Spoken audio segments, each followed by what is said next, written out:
The Radio Memories Network is brought to you in part by Liberated Syndication, podcast publishing made easy, libsyn.com. That's libsyn.com.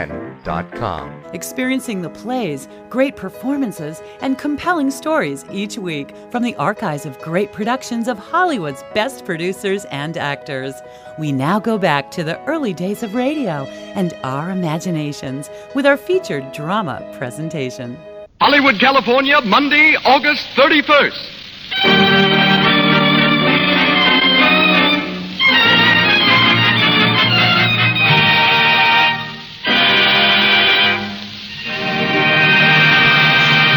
The Lux Radio Theater presents George Raft in Cheating Cheaters with June Lang.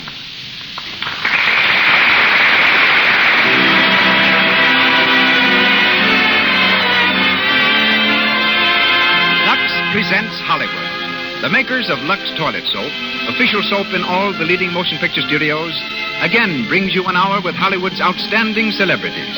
Tonight, you will meet George Raft, June Lang, Cecil B. DeMille, Gloria Swanson, Donald A. Loomis, Louis Silvers, and many others.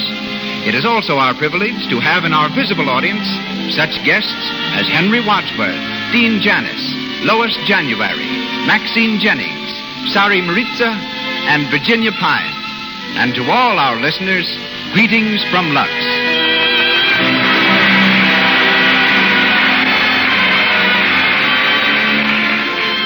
There's an excellent reason why Lux Toilet Soap is used by 9 out of 10 screen stars and by lovely women everywhere. This pure white soap, with its delicate fragrance and active lather, removes cosmetics thoroughly, protects daintiness, and brings you the charm of a clear, smooth skin. It's Hollywood's beauty care, yet it's so inexpensive that everyone can enjoy Lux Toilet Soap every day. And now our producer. At present engaged in making his 63rd picture, he has started more actors and discovered more stars than any man in motion pictures. Ladies and gentlemen, Mr. Cecil B. DeMille.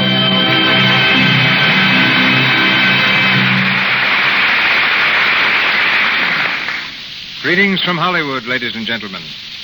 In 1916, the famous Al Woods was a hit-and-run manager with a hit on Broadway that ran for many months.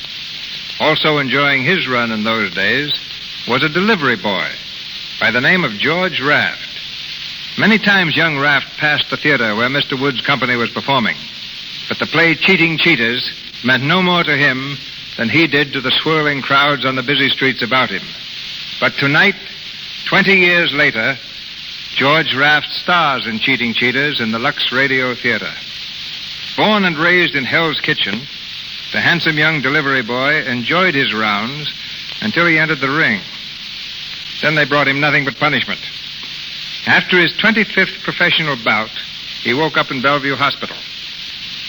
George was a leading man even then, but he'd been caught leading with his chin, and his dream of becoming lightweight champion was over. He next tried baseball as a minor league player, but his hits were all ahead of him because as a batter he couldn't get to first base. But after being fired, he struck out once again, this time for a new profession, dancing. And the feet that couldn't cover the bases or hold him upright in the ring brought him immediate fame on the stage. He starred in musical comedies, introduced a dance called the Charleston, taught King Edward VIII, then Prince of Wales, how to do it, and was the highest paid American dancer to tour the continent. Coming to Hollywood for a vacation, George was seen in the Brown Derby restaurant by a director who thought he'd make an ideal screen gangster. A few weeks later, the delivery boy from Hell's Kitchen was delivering lines in a studio. June Lang, our leading lady, has the distinction of being twice discovered by the movies. A dancer since the age of 5, June was given her first part when only 14.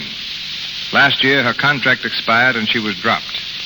But Darryl Zanuck rediscovered her in an old test, called her back, and gave her leading parts in 4 recent films, Captain January, The Country Doctor, Every Saturday Night, and The Road to Glory, in which she plays the only feminine role and is starred with Warner Baxter, Frederick March, and Lionel Barrymore. Tonight, we hear her in the part of Ruth Brockton. And now, the curtain rises on the Lux Radio Theater presenting Cheating Cheaters, starring George Raft with June Lang.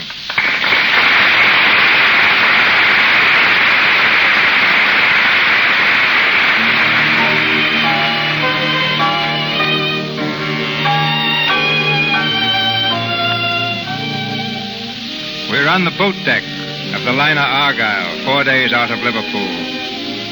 It's late evening, and in the shadow of a lifeboat, Tom Palmer, played by George Raft, and Ruth Brockton are sitting close to each other in deck chairs. As they gaze out over the moonlit waters, Ruth breaks the long silence.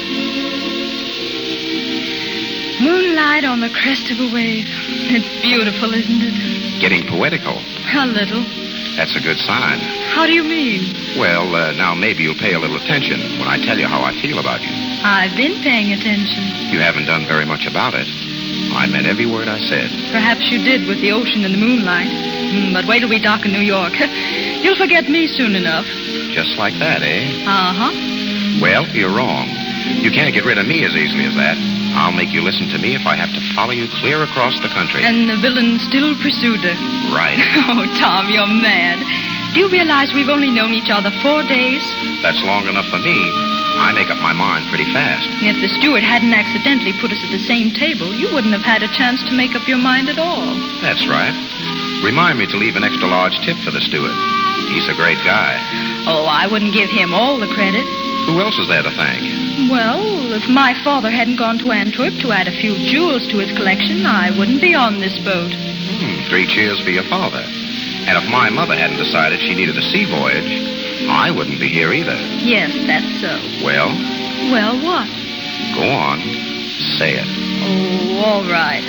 I'm glad your mother decided she needed a sea voyage. Swell. Now we're getting someplace. Yes, that's what I'm afraid of. Well, there they are, Mrs. Palmer. I told you we'd find them spooning on the boat deck. Hello, Dad. Hello, Mrs. Palmer. My dear, we've been looking all over the boat for you. What's the matter, Mother? Mr. Brockton was afraid Ruth would catch cold up here, Tom. It's getting terribly chilly. Oh, I'm all right, Mrs. Palmer. Better get a steamer blanket if you're going to stay. There's a fog coming up. Say, looks like you're right. There goes your moon, Ruth. Oh, by the way, Ruth, I've quite a surprise for you. Yes? Mrs. Palmer just told me that she and Tom are taking a house in the country. And where do you suppose it is? Where? In Westchester. And if I'm not mistaken from Mrs. Palmer's description, I believe they're going to take the old Barstow mansion. Why, that's only about 5 miles from our place. Isn't it a coincidence? Well, there you are. Guess I won't have to make that cross-country trip after all. What's that? Nothing much, Mr. Brockton. Tom, this fog is getting thicker every minute. I think I'd better go down. All right, Mother. I'll take you to your cabin. Good night, Ruth. Night. See you at breakfast. Good night, Mrs. Palmer. Good night. This way, Mother. Well, Tom, Wait till we get away from here. to get the dope. Shut up, I tell you. You want to crab everything? Say, don't talk that way to me. I'm getting sick and tired of acting the part of your old lady without taking any guff. Listen, Rosie, you're supposed to be my mother, and you'll go on being my mother until I say so. Now, take it or leave it. All right, all right. All I want to know is, did you find anything about the Brockton jewels? Yes, Brockton keeps them in a safe at his place in Westchester. Oh, yeah? Well, they've fallen swell for the mother and son stuff. We can move right up there next to them, and they'll never be the wiser. Pretty slick work, Tom. Yeah, maybe it's too slick. What are you talking about? Say, you ain't fallen for the dame, are you? I don't know. I feel like a heel, that's all. Telling her I'm nuts about her, then turning around and copping her old man's jewels. Oh, so I was right, huh? You have fallen for her. Forget it, will you? Sure. Maybe you better forget it, too. I'm going to my cabin. This fog is as thick as pea soup. See you in the morning. What the devil? Tom, what's wrong? I don't know. Sounds like they reversed the engines. Ruth, I've got to find Ruth. We're sinking. Come on, hurry up. Don't leave me here alone. Ruth, where are you? We've hit an iceberg. Get to the boat. My boy, somebody help me find my boy. Ruth, where are you? Oh, Tom. Are you all right? Yes. Where's your mother, Tom? We're sinking fast. Look, Those sailors are launching the boat. They're going down by themselves. Stand back there, you men. Stand back. Find the boat for yourself, will you? Listen, you men, I've got a gun here, and I'm not afraid to use it. Now stand back or I'll blow you to bits. Now free that boat. Go on. If any man gets in there before a woman or child, I'll shoot to kill. Ruth, get in that boat. Let me in, too. Let me in. All right, Mother. Go on. Hurry, Ruth. But, Tom, what about you? Never mind me. Get in there. All right, men, work fast. Clear that boat and lower away. Stand by those davits. Watch that line. Come on, you men. Hurry up.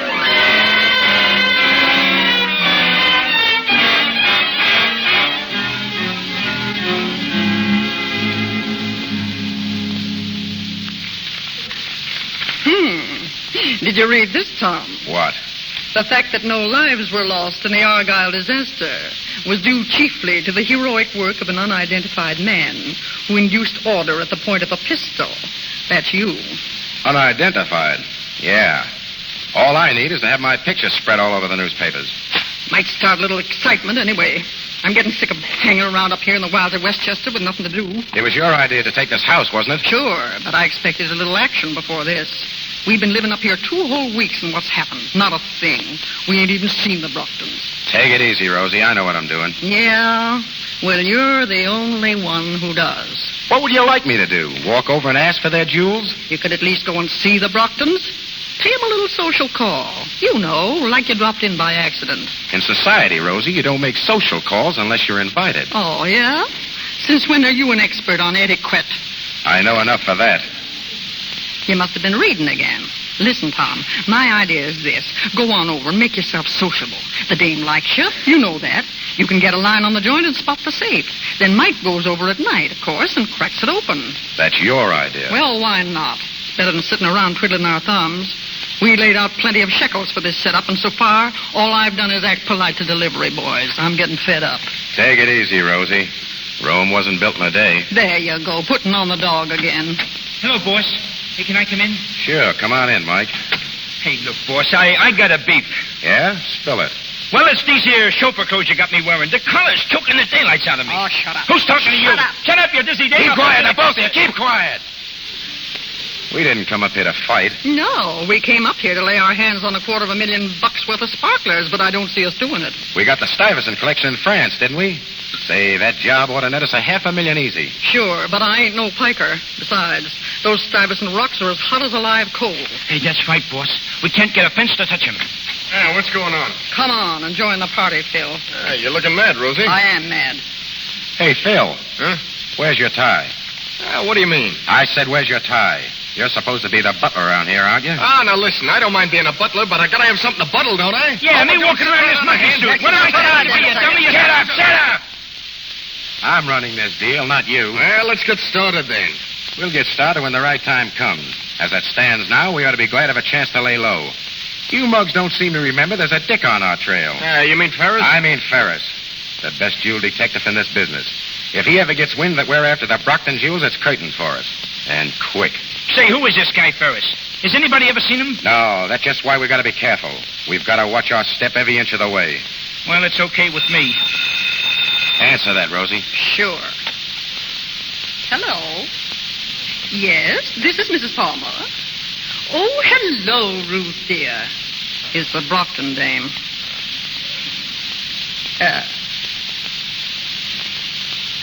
What'd you say, dear? Of course, just a moment. She wants to speak to you. Give me the phone. Hello, Ruth. Pretty well. How are you? What? Well, yes, I think so. Wait a minute. Mother, Ruth would like us to come over for tea. Do you think we could make it? You bet your sweet life we can. Hello, Ruth. She says she'd be delighted. All right. Thanks. Goodbye. Hot stuff, boss. Tea at the Brocktons. Stepping in high society, hey? Yeah, put on your best rags, Rosie, and do your best to act like a lady. Don't worry about me. Mike, you'll drive us over. Wait there for us. Oh, sure. And remember, no gassing with their servants. Not even a word. Boy, this is a break. Right in the same house with the Brockton jewels. This may be the big chance you've been waiting for, Tom. Yeah, maybe.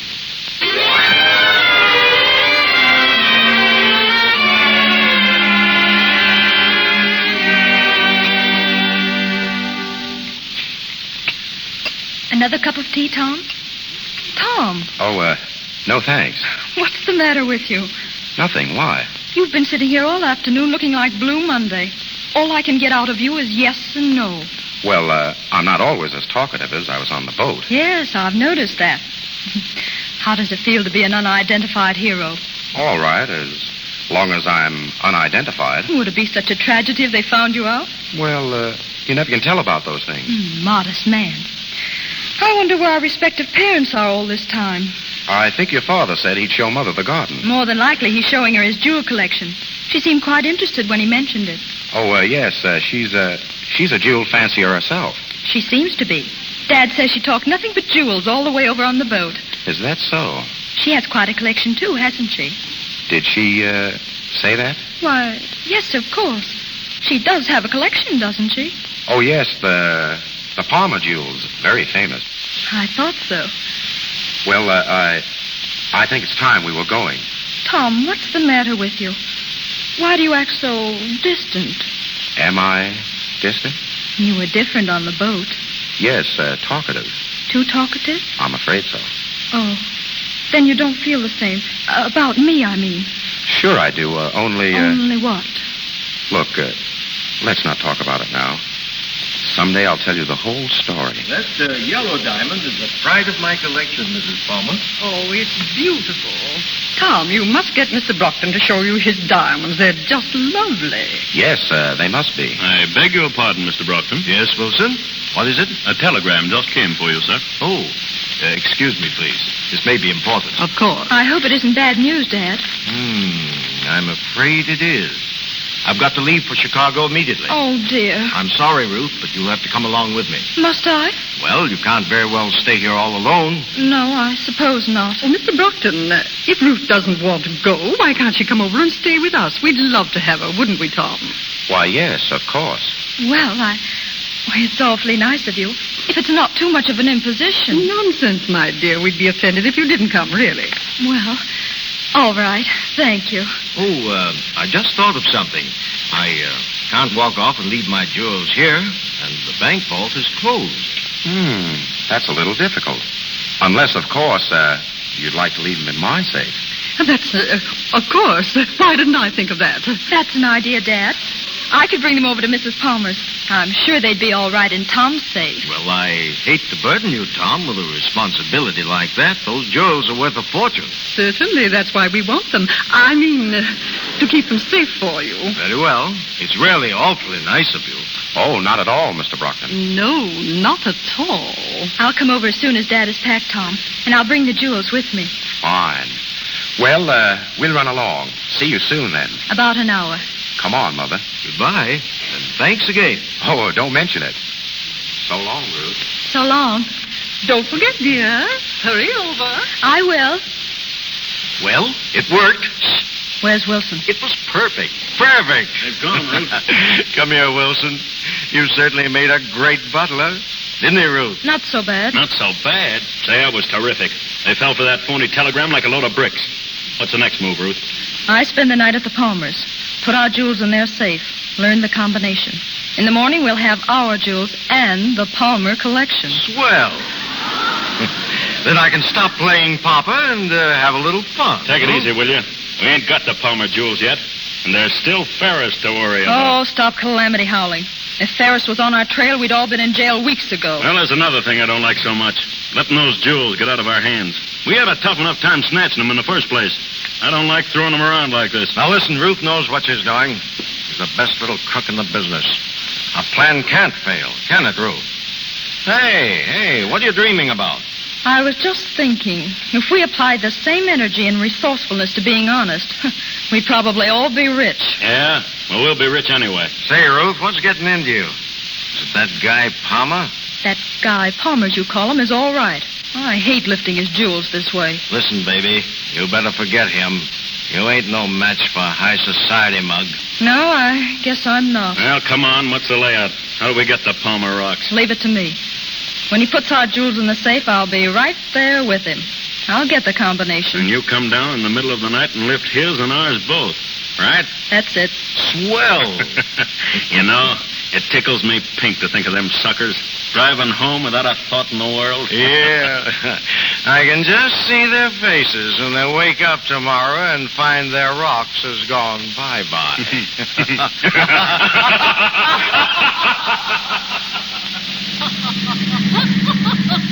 Say, what suckers these Brocktons must be.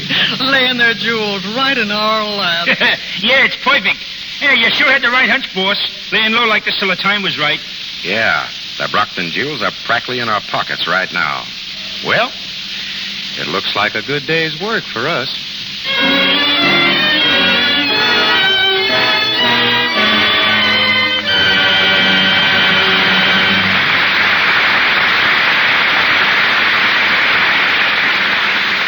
Now, before we resume the story of Cheating Cheaters with George Raft and June Lang, let's breeze over to the Paramount Commissary. It is gay with waitresses in green and orange dresses and extras in costumes, hungry for their lunch. Near the window is a very pretty extra with a friend, and the extra says, "Well, which you going to pick? The 35-center? Oh, I guess I'll have to. Wish I could plunge on an expensive lunch once, or have somebody buy me a few. Where's Dan? He used to buy you tons of lunches." Oh, he's gone. Oh, men sure are fickle. I heard he's taking Jane out these days. Oh, not really. Jane? Mm-hmm. Well, I don't believe it. Well, I mean, Jane hasn't a thing to recommend her, except, of course, her lovely skin. Well, apparently that does the trick. Dan always did notice a girl's complexion. He used to pay me compliments on mine before it went so sad. All men prefer the girls who have soft, smooth, clear skins. A lovely complexion is appealing, so it's important to guard against cosmetic skin, dullness, tiny blemishes, enlarging pores. No need to take this risk if you use Lux toilet soap, for Lux toilet soap's active lather sinks deep down into the pores, removes every trace of dust and dirt, stale rouge and powder that might remain to choke them. Use cosmetics all you like, but protect your skin. Remove them thoroughly. You do this when you use Lux toilet soap. So make this the beauty care you use. And once again, Mr. DeMille. We continue with Cheating Cheaters, starring George Raft as Tom Palmer and featuring June Lang as Ruth Brockton.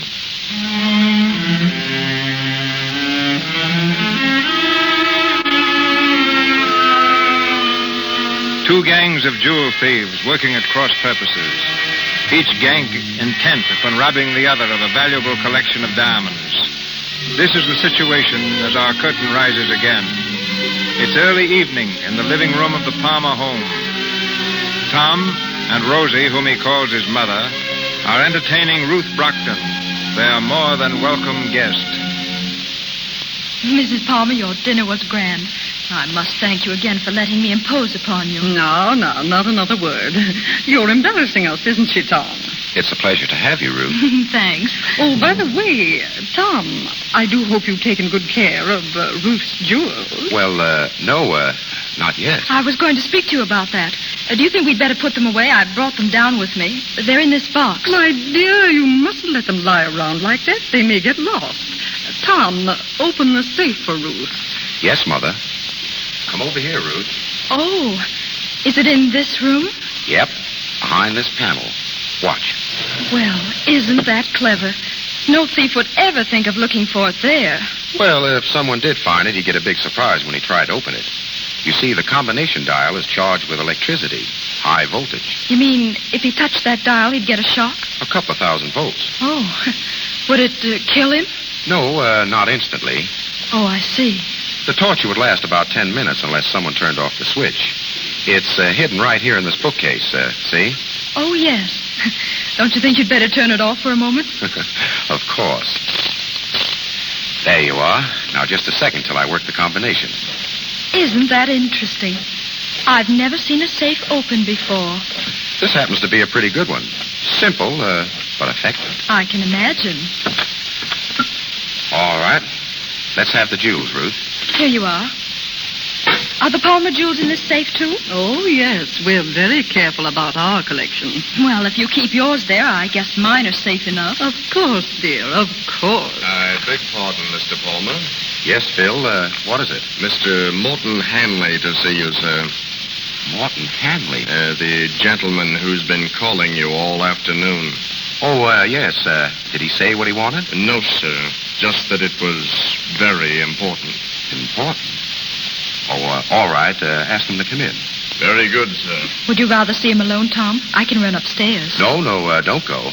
It can't be as important as he thinks it is. If I were you, Tom, I'd close that safe. You never know who it might be. All right, Mother.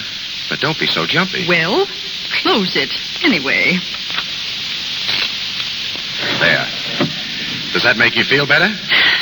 Thank you, dear. Mr. Palmer is in the living room, sir. Thank you. Thank you. Oh, good evening. Good evening. You are Mr. Palmer? That's right. Won't you have a seat? Thank you. My name is Hanley. I represent the Dexter Hero Foundation. Oh, yes. This is my mother, Mr. Hanley. How do you do?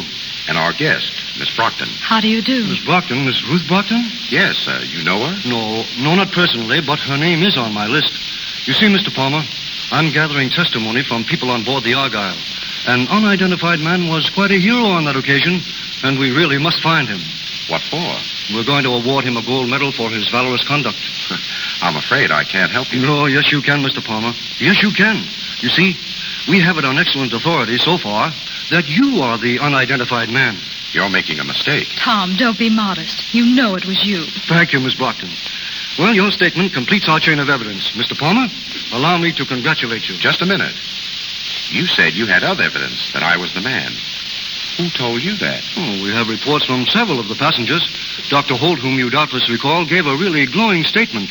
But the clearest account of all we received from a detective, a man named Ferris. Ferris? Excuse me.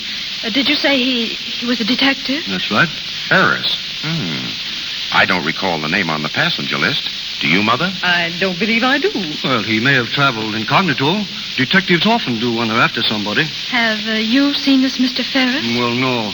I called at his office this morning, and one of his assistants told me Mr. Ferris was after a very clever gang of jewel thieves. I see. Very interesting. Well, Mr. Hanley, thanks for calling, and please give my thanks to Mr. Ferris when you see him. Thank you. I'll do that. And I hope shortly to have the honor of witnessing the formal presentation of your medal. Well, good evening. Good evening. The butler will show you out. Thank you. Good night. Well, you're going to get a medal. That's exciting. A little too exciting for me. It's given me a sick headache. I think I'll run off to bed. Is there anything I can do, Mrs. Palmer? No, dear. Thank you. Good night. Good night. Oh, Tom, I'd like to see you before you go to bed. Yes, Mother. Good night. Good night. Your mother seems quite upset. Oh, she'll be all right. Well, I guess I'd better run along, too. Wait a minute. Don't go yet. I want to speak to you. I'll be here in the morning. I want to speak to you now. Sounds important. It is. Well? Do you remember what I told you on the boat? Of course. But you needn't worry. I've no intention of holding you to it. I wasn't afraid of that. As a matter of fact, I want you to hold me to it. What? I meant what I said then, and I mean it now. I want you to marry me, Ruth. Tom. Well? Well, are you sure that... I've told you that I loved you. Yes, but... But what? Oh, I can't explain it. It's just impossible. Why? Oh, Tom, you're mad to do this. You don't know a thing about me, not a thing. You're taking an awful chance. So are you. Listen, I've knocked around a lot. More than you'd think.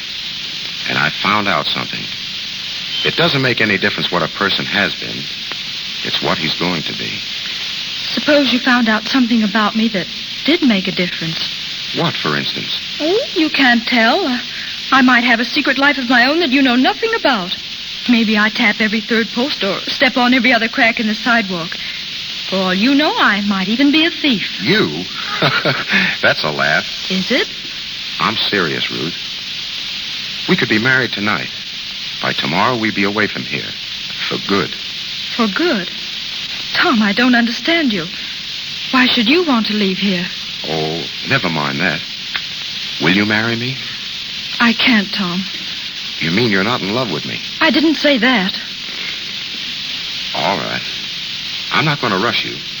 Suppose we wait till tomorrow. You can give me your answer then. Tomorrow? Well? All right, Tom. Excuse me, sir. Yes, sir. Miss Brockton's butler is here, sir. Oh, yes. I asked him to bring something over for me. Show him in, Phil. Yes, sir. I'll say goodnight, Ruth. See you in the morning. Of course. Good night, Tom. You'll find Miss Brockton in the living room. Thank you. Good evening, Miss Ruth. Good evening, Wilson. Sorry I had to bring you all the way over here. Oh, that's all right, Miss Ruth. Well, how's it going? Be careful. Everything okay? Yes. Jewels in the safe? Of course. You know the combination? I told you everything was all right. Okay. What time do you want me back here? 3 o'clock. There's sure to be a sleep then. 3 o'clock, right. Well, looks like a good day's work for us.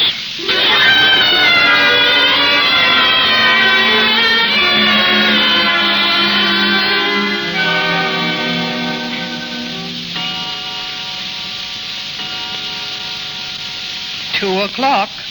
Well, do we pull the job or don't we? Yeah, what do you say, boss? We've been sitting up here for an hour doing nothing. Let's get started. Sit down. We'll go down for the jewels when I say so, not before. In the first place, we don't even know she's asleep yet. She ain't no night owl. Shut up. In the second place, I'm not so sure we ought to pull this job at all. Say, what are you talking about anyway? Keep quiet. You all heard what that Bert Hanley said. Ferris spotted me on that boat. He's got his eye on us right now. Ah, so what? We grabbed the rocks and scrammed. Sure. And get pinched at the border. A lot of smart guys you are. Yeah. Gee, I never thought of that. The way I see this is, we lay off the Brockton jewels for good. Clear out of here and forget it. Then when this Ferris thing blows over, you can get together and pull something else. Hey, wait a minute. What do you mean you can get together? Ain't you in with us anymore? Well, sure, of course. You mean we ain't gonna grab them rocks, boss? That's what I said. Holy gee, that hurts. $250,000 worth of sparklers, and we gotta leave them flat and play tag with a dick. Gee, that hurts. It's the best thing to do right now. Yes, I guess so. Wait a second, boys. Tom, you ain't fooling me at all. You ain't worried about Paris. No? No, it's that dame. You're soft on her, and you're trying to welch so she won't have to grab her jewels. What? You're a pretty smart girl, aren't you, Rosie? Smart enough to know when I'm getting a shakedown. Hey, now look, Tom. I don't know whether Rosie's got the right dope on this thing or not. All I know is that we sunk plenty of coin into this layout, and this ain't no time to go back on us. Well, what do you say? Keep your voice down. I'll tell you what he's got to say. He's going through with this deal whether he likes it or not. Because if he don't, I'll queer him with that dame for keeps. I'll tell her what you are. I'll tell her plenty. Yeah, and so'll I. You dirty two-time and double-crossing... Holy Moses. I warn you to keep your voice down. Now, if you want another sample of that, get up and start yelling again. Now, listen, you mugs. I never double-crossed anybody yet. And I'm not going to start now. I'll go through with this job, sure. But this is the finish, understand? I'm through with you, all of you. Now, get out of here and let me alone.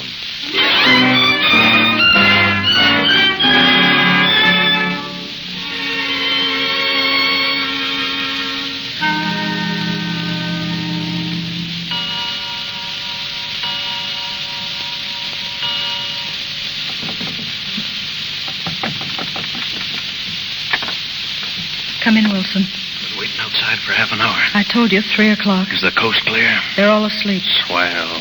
Where's the safe? Over here in the wall. Come on. Use your flashlight. Okay. Did you say on the wall? It's behind the panel. Not bad. Not bad. Now, come on, let's get to work. Look out. What's the matter? Don't touch that safe. It's full of electricity. That's nice. Well, what do we do now? We turn it off, stupid. Look out. Atta girl. You got the combination? I'll give it to you. Keep your light on the dial. Okay, shoot. 24 right. 24 right. 18 left. 18 left. 6 right. 6 right. Well? That's all. There she is. Wide open. Listen. Huh? There's someone coming downstairs. We better duck. Here, get behind the sofa. Quick. Don't even breathe. Put out that light, Rosie. Oh, she won't see it. Her room's on the other side of the house. All right, then, come on. We'll have to work fast. Well, What's the matter? look at that safe. It's wide open. Somebody's been here. They got in through that window. But they didn't get anything. Look, the stuff is still here in the safe. All right, we've got to snap into it. Pass that stuff out to me. Come on, now, hurry up. All right, take your time. Here's the girls' jewels. Now give me yours. Don't move. I got you covered, both of you. Who's that? The Brockton's butler. Wilson's the name, lady. All right, Ruth, grab those jewels. Ruth, what are you doing down here? She ain't playing marbles. Did you open this safe? Yes, I did. You are a crook, then. Looks like all of us are, Tom. I get it. They're another mob. We thought they were on the level, and they're just a bunch of crooks. Hey, watch out who you're calling names, lady. You was trying to swipe our stuff yourself. Another mob. I don't see anything so funny. What's a joke? I'm not sure, but I think it's on me. So that's why you wouldn't marry me, eh? Any objections? I don't see any now. Come on, cut out the chatter. We gotta get out of here. Wait, I've got a proposition to make. Yeah? We're all a bunch of clever people. What do you say we team up? Your crowd and ours. We'd have a combination that couldn't be beat. Even Ferris would never catch up with us. Sure, this is a fine time to offer a partnership when we got the jewels. You haven't got the jewels. Huh? You got to take them out of here.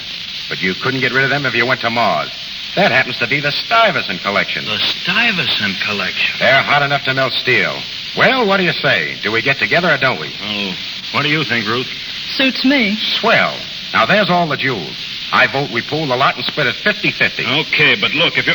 What the devil? What's that? Come on, we gotta get out of here. Come on, let's get out of here, I say. Hide those jewels. They got us. They're all around the house. Come on, Ruth, this way. Stand where you are, everybody. What's the meaning of this? I demand an explanation. Don't give us that. Don't anybody make a move. We've got the whole joint surrounded. Come on, boys. Round them up. Keep your mouth shut, everyone. Anything you say can be used against you. You sound like an old-timer, mister. What's your name? I'll do my talking to the sergeant. You can bet on that. Well, nice work, boys. Got them all? Yes, so, Chief. McGuire grabbed 2 of them at the back door. That makes 6, doesn't it? Yeah, that's right, Chief. Just like Ferris said. Ferris? Oh, so he's in on this, eh? He's had you covered for weeks, all of you. There you are, Chief. The jewels, the whole bunch of them. Fine. Well, boys, it looks like a good day's work for us.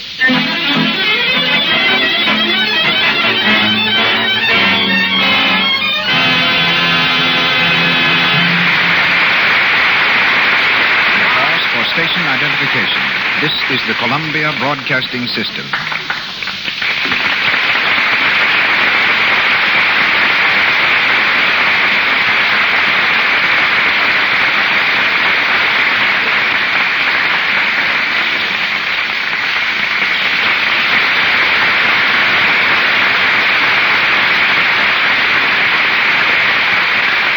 Our play, Cheating Cheaters, continues shortly from the Lux Radio Theater.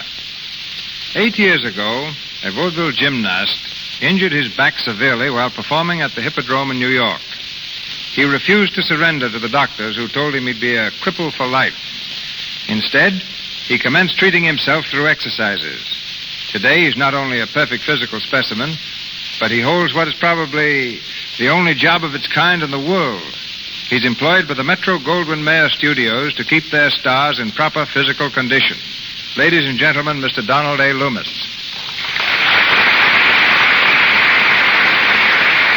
Every day, I worked with such stars as Joan Crawford, Jean Harlow, Louise Reiner, Eleanor Powell, Jeanette MacDonald. The beauty and glamour they reveal on the screen are direct results of constant training and strict adherence to regular exercise. The advice I'm about to offer is the same advice I have given to them. I don't mean that if you follow it, a movie contract will be waiting, but I do believe you can develop charm and beauty beyond your expectations. The fact to remember is this: only through the proper circulation of blood can you have a healthy, beautiful body. And nothing in the world promotes good circulation like exercise. It has no substitute. It'll take off weight or put on weight, tone up your skin marvelously, and develop a figure such as you now envy in the stars. But you must exercise every day, or at least every other day. Begin gradually, out of doors if possible. For most people, swimming is usually the best form of exercise. But take it easy. Watch your posture. Round shoulders is the most common fault with women. Copy Norma Shearer. Her posture is the best among all movie stars. Cleanliness is all important. An invigorating shower with plenty of Lux toilet soap will do 2 things for you: free your pores of foreign matter and keep your complexion clear and smooth. I'm glad to say that Lux is the soap used by the stars at MGM. Eat, play, and work as you see fit. Don't pass up a good dinner because you're afraid of getting fat, but compensate for the food by proper exercise a little later. Give your body this attention it deserves, and I can safely say that after a few weeks of sensible training, you will feel better, look better, and your whole mental attitude will be completely renewed. But you get a different view of these stars than anyone else. Who are the best physical specimens in Hollywood? I'd say Joan Crawford, who has trained faithfully for years, Norma Shearer and Dolores Del Rio. And the men with the best physiques, in my opinion, are Clark Gable and Robert Taylor. A couple of weeks ago, Robert Taylor flew 3,000 miles from New York to Hollywood just so he wouldn't miss a workout. But exercise need not be vigorous. Jeanette MacDonald's singing helps greatly to keep her fit. Try singing. It's great for your lungs and chest. And perhaps a little rough on the neighbors' ears. That's why I say never try to do too much of anything at one time. And here's something that may surprise you. When Eleanor Powell does one of her dance routines, she actually uses up more energy than Max Schmeling required to knock out Joe Louis. Well, that seems to prove that Joe ought to take up dancing. Or that Eleanor should challenge Braddock. In any event, I'm glad to have been here, Mr. DeMille. And if any of our audience would like a little more specific advice regarding exercises best fitted for themselves, I'll gladly try to help. Just address your letter to Donald Loomis, Metro Golden Mayer Studio, Culver City, California. Good night. Good night, Samson.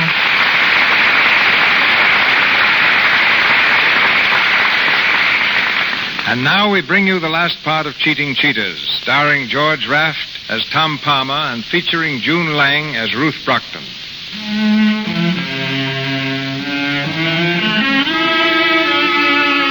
It's the following morning. We're in the office of the National Detective Agency, where the members of both gangs are waiting for the official proceedings that will put them behind the bars. All are present except Ruth, who is in Ferris's private office. Oh, when are they letting us out of here? I'm stiff as a board sitting here all night. Stop beefing, will you? You think the rest of us was sleeping on feather beds. Hey, do you think they got the goods on us, boss? Enough to send us all up for about 10 years. 10 years? Oh. What did you think? That they'd slap your hands and tell you not to do it again? I want to see my lawyer. Say, how did they nab you, Brockton? I thought you went to Chicago. That telegram was a fake. I stayed at the house. Yeah? Well, you see what you get for telling stories. Oh, shut up. By the way, are you Ruth's father? I've never been a father in my life. That's a break for somebody. Hey, this guy Ferris, is he on the police force? No, he's a private detective employed by the insurance companies. Good morning, everybody. Hiya, Folly. Pull up a chair. Never mind the wisecracks, young fellow. Hey, look, Chief, how about some ham and eggs? I'm starved. Oh, you'll all get breakfast over in the tombs. How long do you think you can keep us here? This isn't a police station. It's the offices of a private detective agency. That's right. You see, this is just a little stopover on the way to headquarters. As soon as we get a confession, we'll get going. Yeah? Who do you think is going to confess? Well, we're getting one right now. You mean Ruth? What do you think? So she welched on us, huh? Yeah, came through with everything we asked her. You're a liar. What? You heard me. Ruth's no squealer. She wouldn't let us down. Wait till you find yourself in the jug, Palmer. Maybe you'll change your mind a little. Hello? Who wants Ferris?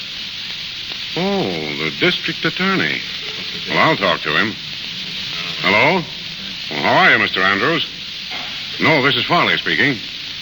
I'm sorry, but Ferris is engaged. Getting a confession. Yeah, Ruth Brockton, head of the Brockton gang. She's spilling it now. All right, I'll tell Ferris. We'll shoot the confession over to you as soon as she signs it. Goodbye, Mr. Andrews. You'll excuse me, won't you, folks? I'm very busy this morning. Scram, Bum. You don't think Ruth is squealing, do you, Palmer? Not a chance. That phone call just now was a gag. If we'd only gotten away with this job, I was going to retire. Yeah, me too. It's a dirty shame. Say, I've got an idea. Yeah, we could use a good idea right now. Well, what is it? When we lifted those Stuyvesant jewels, we broke it all up and had the stones reset, didn't we? Sure, what about it? It's our one big chance. How do you mean? Don't you see? Ferris represents the insurance burglary companies. Now, what's worrying the companies most is how to get back the jewels. Now, with the stones reset, how many of the original owners will be able to identify their stuff? Not one of them. That's why Ferris is keeping us here in this office. And that's why he wants us to think Ruth has squealed. Yeah, that's it, all right. We'll beat the rap yet? Everything depends on Ruth. If they break her down, we're licked. But... She can't break down. If she does, she'll land in the jug herself. No, she won't. None of you will. But you've got to let me do the talking. Now, look. I'll ask to see Ferris. Snake, look out, boys. All right, miss. Come in here, please. What do you want me to do? Be careful what you say, Ruth. Quiet, you. All right, miss. Now, if you'll identify these people, I'll call them off in the order in which they're named in your confession. She squealed on us. Quiet, I said. Ready, miss? I'm ready. Good. George Brockton. That's George Brockton over there. You cheap squealer. You're not fit to associate with honest Take him crooks. away, men. Keep him outside. Come on, let me go, will you? Come on, take your hand. Now, Steve Wilson and Phil Davis. That's Davis, and there's Wilson. And I thought you was regular. Outside, you two. I'll get you have to swing for this. Rosie Snyder next, alias Rosie Palmer. That's Rosie. All right, I'm going. Mike Donovan. Well, that's me, I guess. So long, boss. See up above. Yeah. One more, Tom Palmer.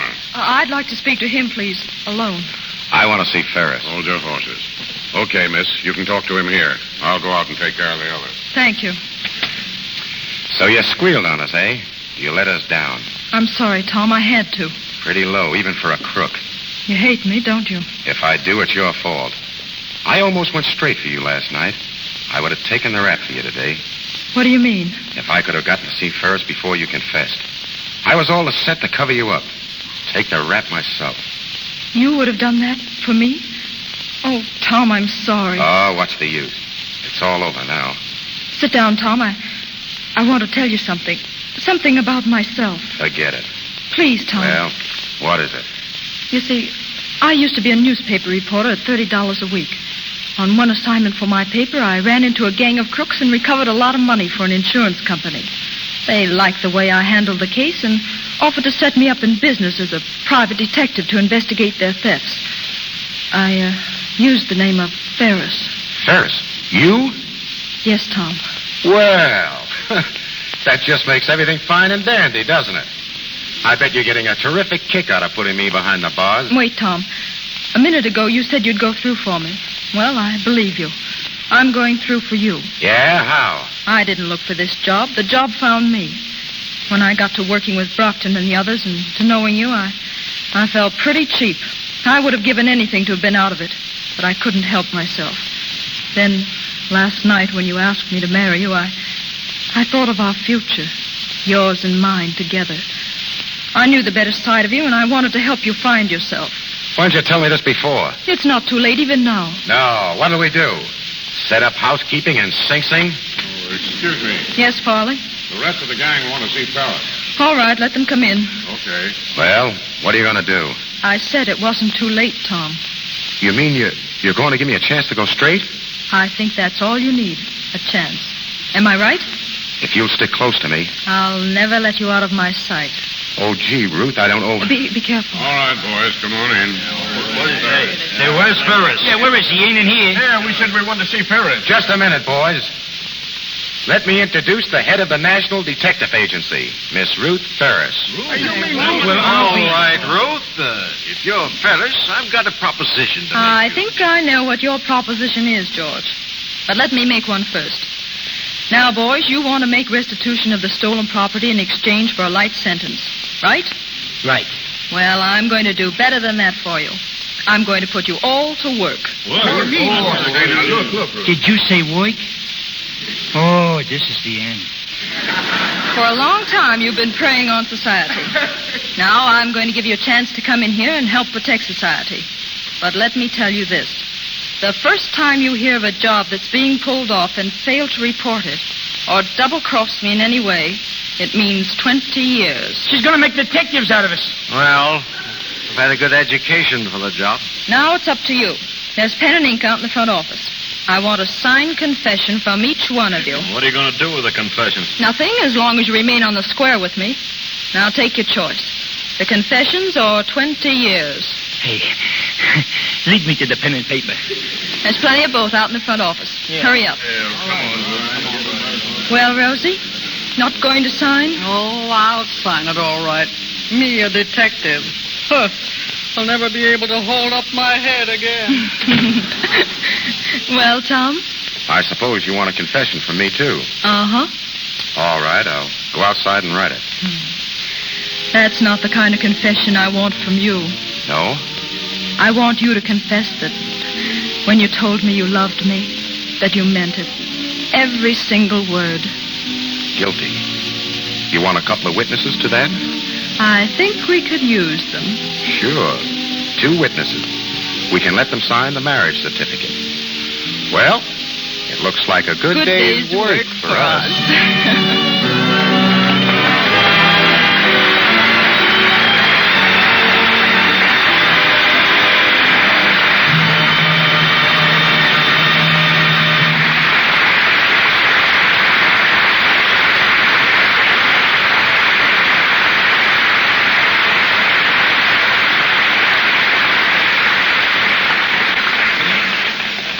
As Thackeray wrote, the play is done, the curtain drops. A moment yet the actor stops and looks around to say farewell.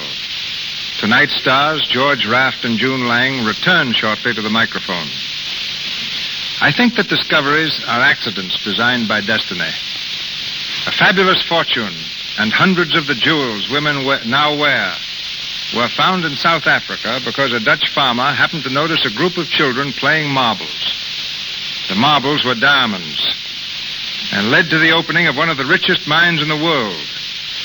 It was also by accident that I myself once discovered a diamond in the rough. In fact, it was in the rough and tumble action of a Keystone comedy that I saw her. And just the way she leaned against a door conveyed to me an appeal that I knew would intrigue the world. I took her out of comedies and made her the star of 6 DeMille productions. She was an absolutely new type of heroine, because most of the heroines who preceded her were sweet and charming ingenues, while all the sirens were evil women and heavies. She combined the best qualities of both and became the screen's first romantic siren who was not a villainess.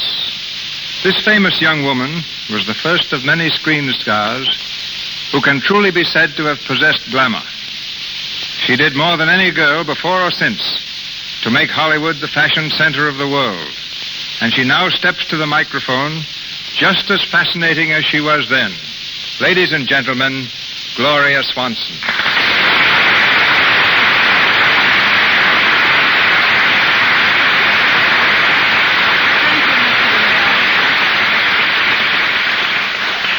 You're very generous. I changed the old adage of hitch your wagon to a star and hitched mine to a director and became a star. That's just modesty, Gloria. You're talking through that pretty little brown and white turban of yours. As a matter of fact, ladies and gentlemen, I just happened to fit into the DeMille scheme of things, which consisted of putting realism, beauty, style, and sophistication on the screen. You're one of the world's most exotic women. It just happens that you're also a very good actress. No, all women are good actresses. And I still insist, ladies and gentlemen, that it was Mr. DeMille's daring that made me a star. Until he produced Old Wives for New, every picture followed the same formula. A boy met a girl, lost her for a while, and then finished the picture by marrying her. Mr. DeMille took the story up from there. Though producers believed that you couldn't make a successful picture about a husband and wife, Mr. DeMille made one, and thereby made history. It was a great success and introduced the social drama to the screen. It wasn't my daring that people talked about. It was yours. Do you remember the scene in Male and Female? When we duplicated the famous painting, The Lion's Bride, and had a lion crouched above you with its claws on your bare back, while a trainer cracked a whip in its face to make it snarl? Yes, Mr. DeMille, I remember. Now, I've got a scene in my present picture that... I'm very sorry, but I'm not as daring now as I was then. Well, you're just as charming. I never saw you look more beautiful. That's L-U-X. Now, what's that spell? Oh, shame. Go to the bottom of the class. That spells Lux. Oh, yes. I know. Lux is my favorite beauty soap, and now, through its radio theater, you and I meet again for the first time in nearly 7 years. Then before we say goodnight, I'd like to give you one final bit of direction. What is it? Sing for us. Well, I don't pretend to be a singer, but if you're willing to risk my singing on your program, so am I. I'll sing None But the Lonely Heart by Tchaikovsky. Please.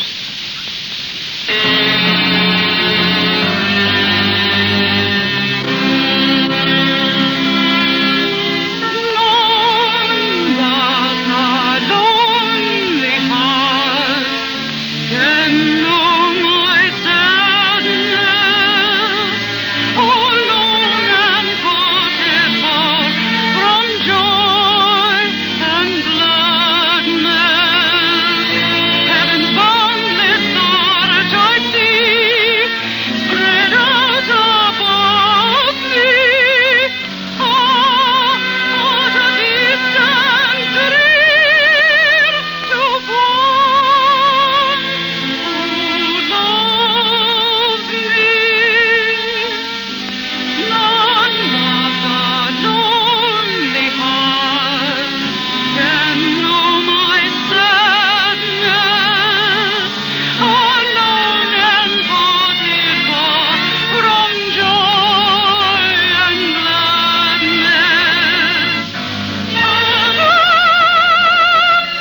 senses fail. A burning heart devours me. None but the lonely heart can know my sadness.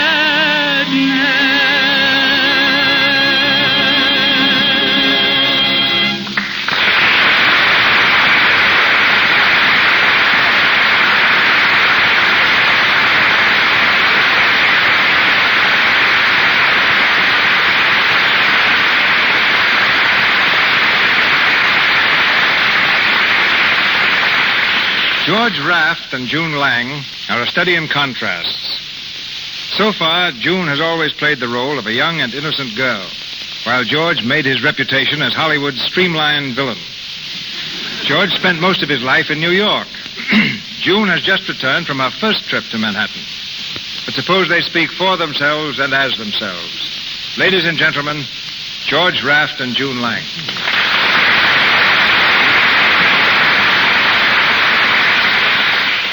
Thanks, Mr. DeMille. Well, June, how did you find the old hometown? Oh, easily, George. I took the plane to Newark and drove over the Skyway, through the Holland Tunnel, and there it was. I mean, did you like it? Oh, immensely. I was fascinated by the New York crowds, and I've never seen so many well-dressed women before. And judging from their wonderful complexions, they apparently use Lux toilet soap just as much as we do here in Hollywood. I even had Lux in my hotel room. It made me feel really at home in New York. In New York, George was the most popular boy in his neighborhood. The other kids would do anything he told them to. Incidentally, George's grandfather owned the merry-go-round on Coney Island. My grandfather also was a gold prospector here in California. He made several strikes. And you followed his example as a ball player? I guess you're right, but in pictures I'm better with a gat than a bat. I don't know why you're a gangster on the screen so many times, George. Oh, I don't know. I like being a villain. I think it's more interesting. I also think it's more true to life. June, down deep, I believe there's a bit of villainy in every man. Even in Mr. DeMille? Why not? Why, I think Mr. DeMille's one of the nicest men I ever met. Now, don't stop, June. I'm beginning to enjoy this interview. Just let me tell you what he did to me one day. He was making This Day and Age. Well, you talk, George, like one of my actors. You weren't even in that picture. Well, one morning when I came to work, my dressing room had completely disappeared. Well, why blame me? I'm a director, not a magician. The reason I couldn't find it was that DeMille had completely surrounded it with one of his big sets. Didn't he give you another room? Oh, yes. For 2 solid weeks, I shared quarters with Tuffy, the collie mascot. But it wasn't so bad. I used to be a mascot myself. George was mascot of the New York Yankees, if I remember rightly. Yeah, I chased home runs all over New York City. Tonight you hit one yourself, George. And you too, June. Thank you. It's been marvelous being here. Good night. And all is forgiven, Mr. DeMille. I've had a great time, and I hope to be back again sometime. Good night. Good night, George.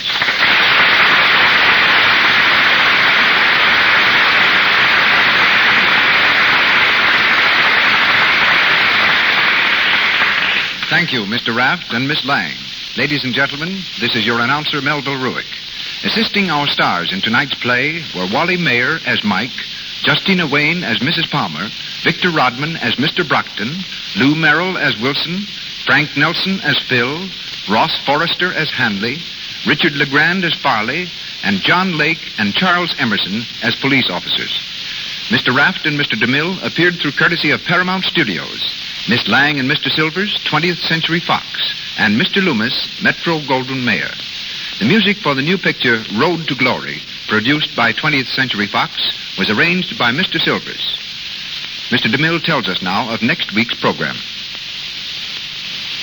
One of the screen's most colorful figures comes to the Lux Radio Theater next Monday night, James Cagney. You've seen him as a sailor, taxi driver, gangster, G-man, and aviator. But you'll hear him next week in an entirely new role. The manager of a prize fighter in the famous comedy Is That So? By James Gleason and Richard Tabor. Robert Armstrong and Boots Mallory will be featured in the cast with Mr. Cagney.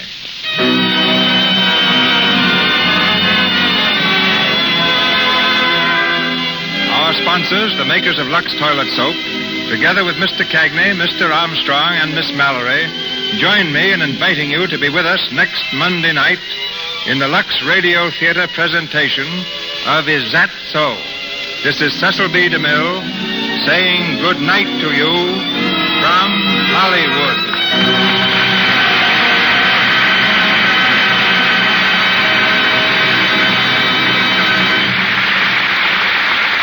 This is the Columbia Broadcasting System.